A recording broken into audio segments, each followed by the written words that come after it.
তো দেখতে সুন্দরী নই, তাই পিতাও আমাকে ভালোবাসে না যতটুকু ছোট রাজকুমারীকে বাসেন। দরকার কি ছিল বিধাতা, আমার মতো এরকম একটা কালো রাজকুমারের কেন জন্ম দিলে? আমি যদি পৃথিবীতে না জন্মগ্রহণ করতাম তাহলে কি খুব বেশি ক্ষতি হতো? আমার কোনো কিছু ভালো লাগে না, কেউ আমাকে মূল্যায়ন করে না। ইস, আমিও যদি ছোট রাজকুমারীর মতো সুন্দরী হতাম তাহলে বোধহয় অনেক ভালো হতো।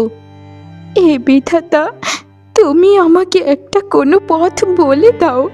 আমার যে আর ভালো লাগে না, আমার যে নিজেকে কতটা অসহায় লাগে। আমি যে রাজকুমারী হবার কোনো যোগ্যতাই রাখি না। রাজকুমারীদেরকে হতে হয় খুবই সুন্দরী, অনন্যা, রূপবতী।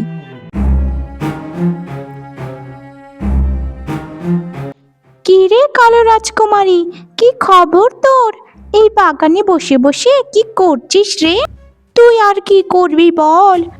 পিতা তোর তোকে ভালোবাসে না, তাই তোকে রাজ্যভারও সামলাতে দেন না।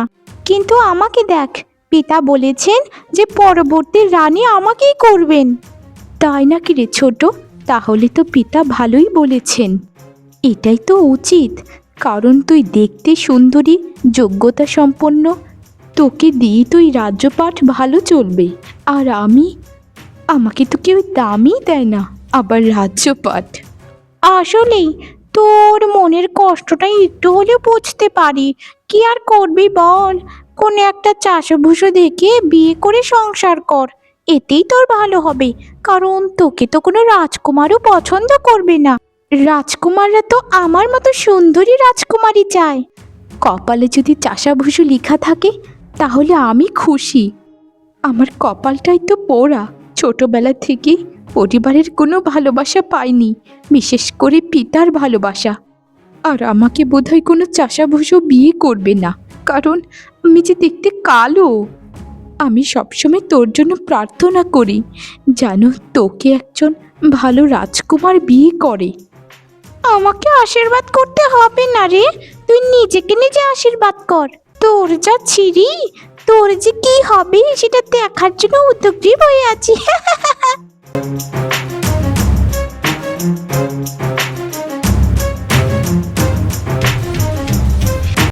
এই অসভ্য দাসী, তোর সাহস কি করে হয় রে আমার ঘরে বিনা অনুমতিতে প্রবেশ করার? তুই জানিস না আমি হচ্ছি ছোট রাজকুমারী, সব থেকে সুন্দরী রাজকুমারী। তোদের মতো চেহারা খারাপ মানুষ আমার ঘরে কিভাবে পৌঁছায়? আজকে তোকে আমি পিতাকে বলে শুলে চড়াবো, তারপর থেকে দেখবি আমার ভয়ঙ্কর চেহারা। আর এই ঘরে কোনো কালো মানুষের জায়গা হবে না কোনোদিন।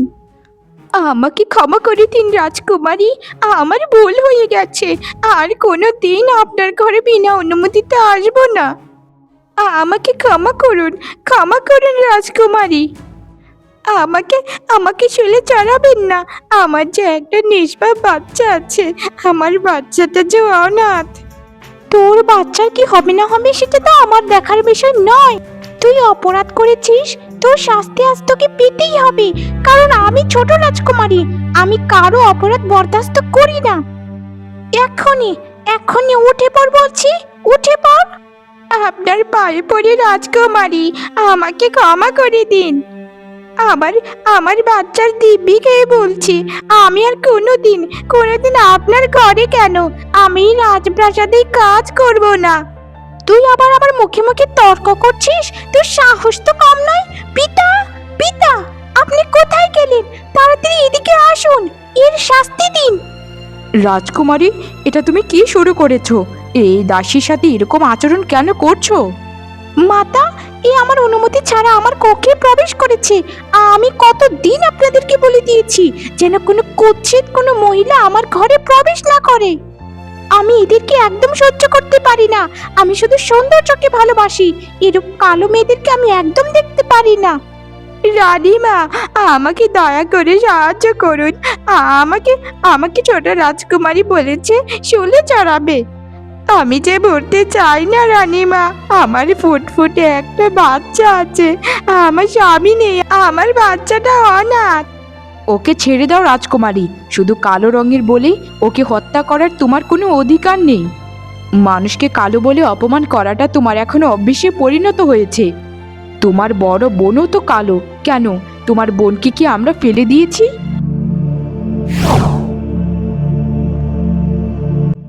রানী, তুমি তো জানোই যে আমার ছোট রাজকুমারী খুবই সুন্দরী, তাই ওকে বিয়ে করার জন্য অনেক রাজকুমার উদগ্রীব হয়ে বসে আছে। কিন্তু রানী, আমি চাই আমার বন্ধু রাজপুত্রের সাথে তাকে বিয়ে দেব।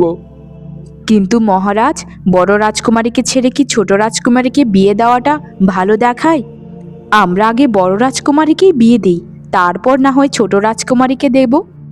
আর ছোট রাজকুমারী সুন্দরী সেটা তো সবাই জানে। বড় রাজকুমারী কালো হলেও তার চেহারায় অন্যরকম একটা মায়া কাজ করে। মায়া দিয়ে রাজকুমারদের পোষায় না, বুঝেছ? তাদের প্রথম পছন্দ সুন্দর গায়ের রং। এখন আমি তো আর ওই মায়া দিয়ে রাজকুমারদেরকে পেট ভরাতে পারবো না। তাই আমি পিতা হয়ে ছোট রাজকুমারী সর্বনাশ তো করতে পারি না। তাই ভেবেছি ছোট রাজকুমারীকে আগে বিয়ে দেব, তারপর বড় রাজকুমারী। ঠিক আছে মহারাজ, আপনার যেরূপটা ভালো হয় সেরূপটাই করুন। আমি আপনার উপর কথা বলতে পারবো না।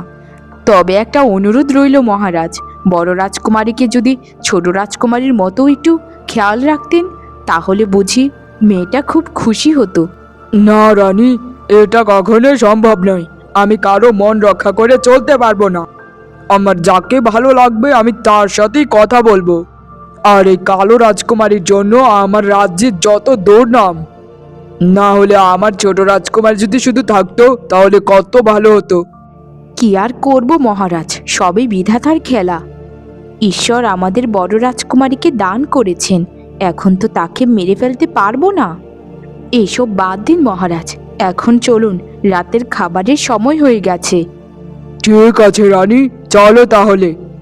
আর কালো রাজকুমারী যেন আমার সাথে বসে না খায় সেটা একটু খেয়াল রেখো, কারণ আমি চাই না আমার সাথে কোনো কালো মেয়ে বসে খাবার খাক।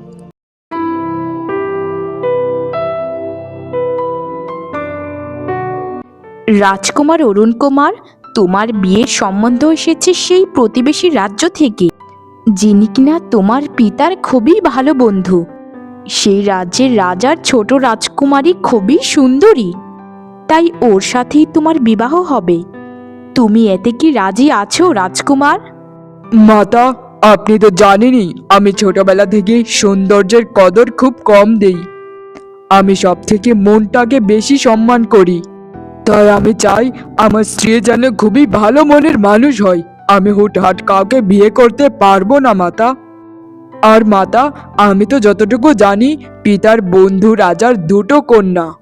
প্রথম কন্যার কি বিবাহ হয়েছে? তা তো জানি না রাজপুত্র, তবে আমি যতটুকু জানি ওই রাজকুমারী দেখতে খুবই কুৎসিত। ওর বিয়ে হয় না, কারণ কোনো রাজপুত্রই তাকে পছন্দ করে না। তুমি ওর সম্পর্কে নিয়ে এত মাথা ঘামিও না তো।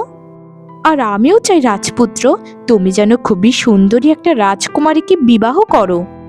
এটা কেমন বিচার মাতা? সে কুৎসিত বলে কি তার কোনো অধিকার নেই? তুমি ওর ব্যাপারে এত নাক গলিও না তো রাজকুমার। তোমাকে যেটা বলা হয়েছে তুমি রাজি থাকলে সেটাই করো। না মাতা, আমি আমার স্ত্রীর আগে পরীক্ষা নেব, তারপর সবকিছু। আমি দুজন রাজকুমারীরই পরীক্ষা নেব, তারপর সবকিছু হবে। আর আমার পরীক্ষায় যে উত্তীর্ণ হতে পারবে তার সাথে আমি বিবাহ বন্ধনে আবদ্ধ হব। আর এটাই আমার শেষ কথা। দয়া করে আপনারা আমাকে সম্মতি দিন মাতা। ঠিক আছে রাজকুমার, তোমার যেটা ভালো মনে হয় তুমি সেটাই করো। তোমার পিতা আর আমি তোমার উপর খুবই ভরসা করি। আমি জানি আমাদের পুত্র কখনো কোনো খারাপ কাজ করবে না। আপনাকে অনেক ধন্যবাদ মাতা। তাহলে দয়া করে আমাকে অনুমতি দিন, আমি ওই রাজ্যে যেতে প্রস্তুত। রাজকুমারী, দয়া করে আমাকে কিছু ভিক্ষা দিন। আমি 2 দিন যাবৎ কিচ্ছুটি খাইনি। দয়া করুন আমাকে রাজকুমারী। ছি ছি ছি ছি ছি, এই কালো বুড়োটা কোথা থেকে চলে এলো এখানে? কত বড় সাহস তোর, তুই রাজকুমারীর বাগানে চলে এলি? আর আমি কি এখানে কোনো দান সভা খুলে বসেছি যে তোকে আমি সাহায্য করব? অসভ্য বুড়ো, এখান থেকে চলে যা বলছি। আমাকে দয়া করুন রাজকুমারী, আপনার মঙ্গল হবে। দয়া করে আপনার পায়ে পড়ছি, আমাকে আমাকে কিছু অন্তত সাহায্য করুন, না হলে যে আমি না খেতে পেয়ে মরে যাব। না না, এই রাজকুমারী তো খুবই মারাত্মক। এ যদি আমার স্ত্রী হয় তাহলে তাহলে আমি কেন, আমার পুরো রাজ্যটাই ধ্বংস হয়ে যাবে। যাই কাছে গিয়ে ওর সাথে কথা বলি। কি রে কালো বুড়ো, তুই কি যাবি এখান থেকে, নাকি তোকে শুলে চড়াবো? অসভ্য ভিক্ষুক, আমার রাজবাড়িতে প্রবেশ করেছিস আমার অনুমতি ছাড়া, আবার ভিক্ষেও চাইছিস? রাজকুমারী, ওনাকে ছেড়ে দিন। উনি শুধু আপনার কাছে ভিক্ষে চেয়েছে, আপনাকে তো কোনো ক্ষতি করেনি। তাহলে আপনি কেন ওনার সাথে এরূপ আচরণ করছেন? তুই কে রে, এখানে কি করে প্রবেশ করলি? ছি ছি ছি ছি ছি, দেখতে তো মনে হচ্ছে কোনো চাষাভুষো হবে। তুই কি বড় রাজকুমারীর প্রেমিক নাকি? মনে তো হচ্ছে সেটাই হবে, তবে তোকে দেখতে শুনতে ভালোই।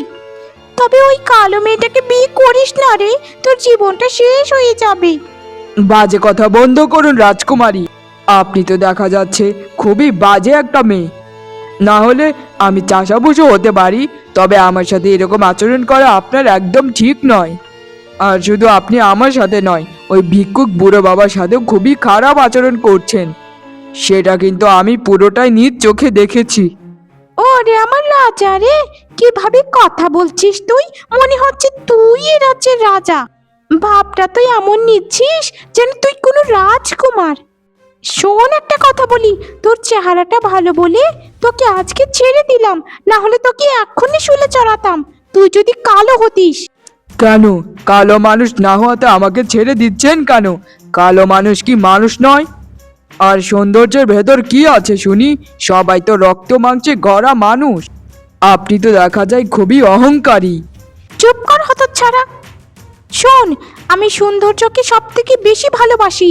শুধু আমি নই, আমার পিতাও আমার মতো। তুই তো জানিস না রে হতভাগা, আমার পিতা বড় রাজকুমারী কালো বলে কতটুকু অসম্মান করে। আর আমি ওই বড় রাজকুমারীকে একদম দেখতে পারি না, কারণ ও দেখতে কালো, কুৎসিত। কালো সাদা সবাই আমরা মানুষ, তবে আমার মনে হয় বড় রাজকুমারীর একটা ভালো মন আছে। আপনার মতো কুৎসিত মন ওর নেই। বাহ্যিক সৌন্দর্য আর কতদিনের বলুন? তুই একটা সামান্য চাষা হয়ে আমাকে এতগুলো কথা বলছিস? দাঁড়া দাঁড়া, তোকে আজকে আমি শুলেই চড়াবো। আমার হাত থেকে তোকে আজ কেউ রক্ষা করতে পারবে না। হয়েছে, রাজকুমারী এখন সত্যি সত্যি ঘেবে গেছে। আমি এখন এখান থেকে কেটে পড়ি। ওর যা পরীক্ষা নেবার পরীক্ষা নিয়ে নিয়েছি। এখন এখন বড় রাজকুমারীর পালা। দেখি বড় রাজকুমারী পরীক্ষায় উত্তীর্ণ হতে পারে কিনা।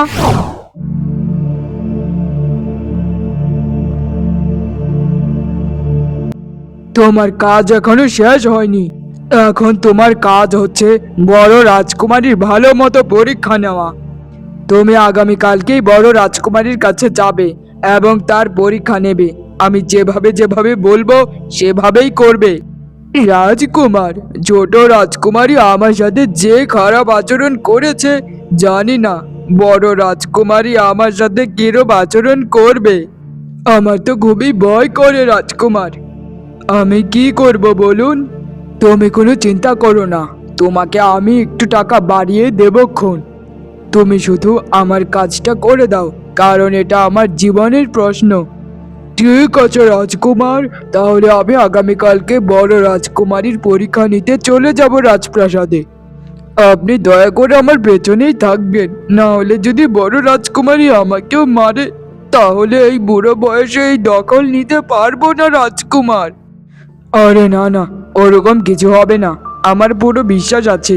বড় রাজকুমারী মনে হয় তোমার সাথে এরকম কিছু করবেই না। যাও যাও, এখন তুমি বাড়িতে ফিরে যাও, কালকে ঠিক সময়ে চলে এসো রাজপ্রাসাদে। কে গো তুমি বাবা? তোমার মুখটা এরকম শুকনো লাগছে কেন? মনে হচ্ছে তুমি কতদিন ধরে খাও না।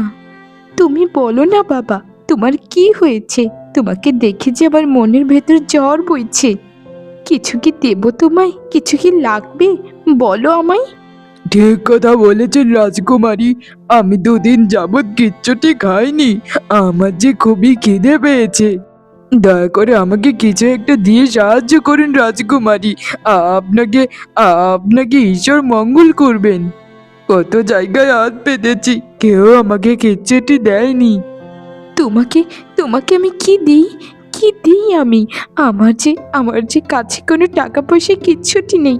দাঁড়াও দাঁড়াও, তবে তোমাকে আমি একটা মূল্যবান কিছুই দেব। আমাকে যে মহারাজা কিছুই দেয় না, শুধু এই পোশাক আর গয়নাগুলোই দিয়েছে। এই যে নাও, মুকুট থেকে এই বালাটা আমি খুলে দিলাম তোমায়। এই সোনার বালা বিক্রি করে তুমি সারা জীবন বসে বসে খেতে পারবে। তোমায় আর কোনোদিন ক্ষুধা পেটে থাকতে হবে না। তোমার মুখটা দেখে যে আমার বুকের ভেতর ঝড় বইছে। আপনাকে অনেক ধন্যবাদ রাজকুমারী। আপনার এই দান আমি কোনো দিন ভুলতে পারবো না। আপনি তো মানুষ নন, আপনি সাক্ষাৎ দেবী। আপনার মতো এরকম দয়ালু যদি সবাই হতো, তাহলে এই পৃথিবীটা কত সুন্দর হতো। আমি আপনাকে নিশ্চয়তা দিচ্ছি, আপনার জীবন খুবই সুন্দর হবে, খুবই। আপনাকে আমি আশীর্বাদ করে গেলাম রাজকুমারী, আশীর্বাদ করে গেলাম। পেয়ে গেছি, আমার মনের রাজকন্যাকে আমি পেয়ে গেছি। আমি তো তোমাকেই চাই রাজকন্যা, যে সৌন্দর্যের থেকেও মনের দিক থেকে অনেক বেশি ভালো হবে।